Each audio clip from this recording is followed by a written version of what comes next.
Quand on parle de coût du crime, on pense tout d'abord aux dépenses les plus directes. La police, la gendarmerie, la justice, les prisons, et ainsi de suite. Mais il faut également comptabiliser toutes les institutions qui sont en charge de contrôler différentes infractions et qui ne sont pas directement la police ou la justice. Il faut aussi prendre en compte les dépenses privées de sécurité, les vigiles, les coffres-forts, le transport de fonds, etc., etc.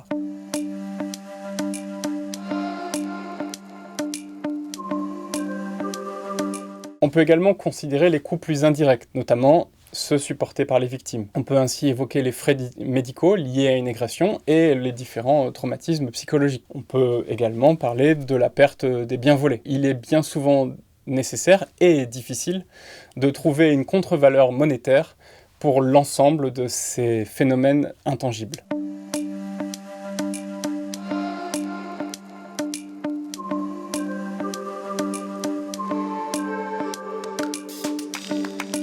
Compter le coût du crime n'est pas une idée nouvelle. Ça nous vient des États-Unis où en 1931, une commission, la commission Wickersham, a tenté d'en comptabiliser principalement les dépenses dites de sécurité, la police, la justice, les prisons.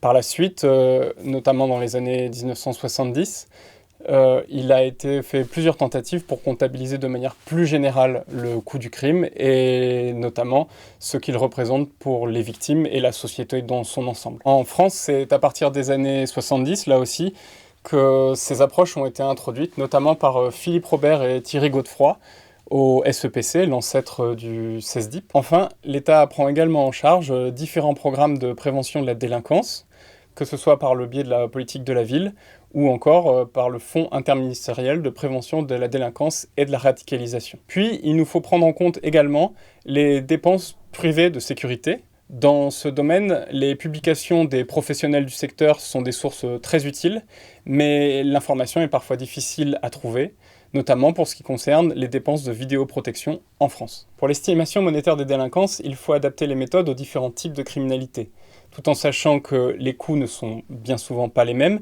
et ne sont pas assumés par les mêmes agents. Pour les atteintes aux personnes, ainsi, il faut trouver une contre-valeur monétaire aux agressions physiques, voire aux homicides. De nombreux travaux d'économistes visent à établir le coût de la vie humaine, notamment dans le domaine de la sécurité routière. Pour d'autres types de criminalité, l'estimation du coût semble plus évidente. C'est notamment le cas pour la délinquance économique et financière et plus particulièrement la fraude fiscale. Enfin, j'ai décidé d'ajouter à ma propre approche des coûts qui n'étaient pas pris en compte par Thierry Godefroy à l'époque, celui des atteintes criminelles à l'environnement. Là encore, cela pose de nombreux défis méthodologiques, quelles atteintes prendre en compte et quels coûts celles-ci représentent. L'utilité de ce type d'approche réside dans le point de vue original qu'elles peuvent nous apporter. Ainsi, comparer différentes estimations monétaires de différents types de criminalité nous permet de les comparer plus aisément entre elles. Les conséquences de la délinquance économique et financière sont difficiles à évaluer et l'on a tendance bien souvent à les sous-estimer car ce sont des crimes dits sans victime. Par ailleurs, les approches coût du crime peuvent être utiles pour éclairer l'action politique. Il peut être pertinent de déterminer qui paye quoi, à quel niveau et comment. Les financeurs veulent savoir l'efficacité des programmes qu'ils financent et ce type d'approche peut apporter des réponses utiles et pertinentes.